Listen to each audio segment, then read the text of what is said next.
এইভাবে যদি ভেজে নেওয়া যায় পাউরুটি খুব ভালো লাগবে।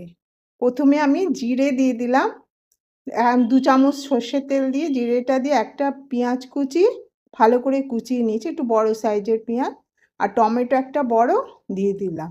দিয়ে একটু নুন দেবো, আদা রসুনের একটু পেস্ট দেবো, 1/2 চামচ শুকনো লঙ্কা, 1/2 চামচ হলুদ, ধনে গুঁড়ো, জিরে গুঁড়ো দিলাম, দিয়ে একটু চাট মশলা দিয়ে দেবো, দিয়ে ভালো করে এটা ভেজে নেব।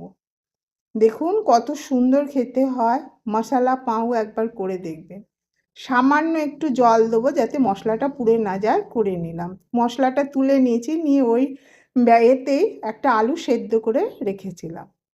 এবার আলুটা একটু নুন দিয়ে ভালো করে মশলার সঙ্গে মিশিয়ে নেব। নিয়ে এবার ওই যে মশলাটা তৈরি করেছি সেটা পাউরুটির একটা পাশে দিয়ে দিলাম, দিয়ে আলুর টিক্কা একটা বানিয়ে রেখেছি ওটা দিয়ে দিলাম, দিয়ে প্রত্যেকে ভাজা বাদাম দিয়ে দেবো, আর একটা পাশে শেজওয়ান চাটনি মাখিয়ে দেবো।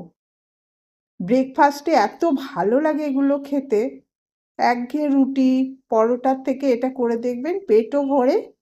এইভাবে আমি 4টে বানিয়ে নিলাম। আমার বাড়িতে তো খুবই ভালোবাসে সবাই এটা।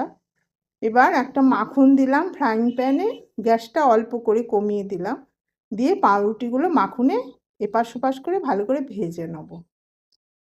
দেখুন এইভাবে ভালো করে ভেজে নিচ্ছি, নিয়ে এবার প্লেটিং করে নিলাম। এইভাবে করে খাবেন, দেখবেন খুব ভালো লাগবে, একঘেয়ে থেকে ভালো।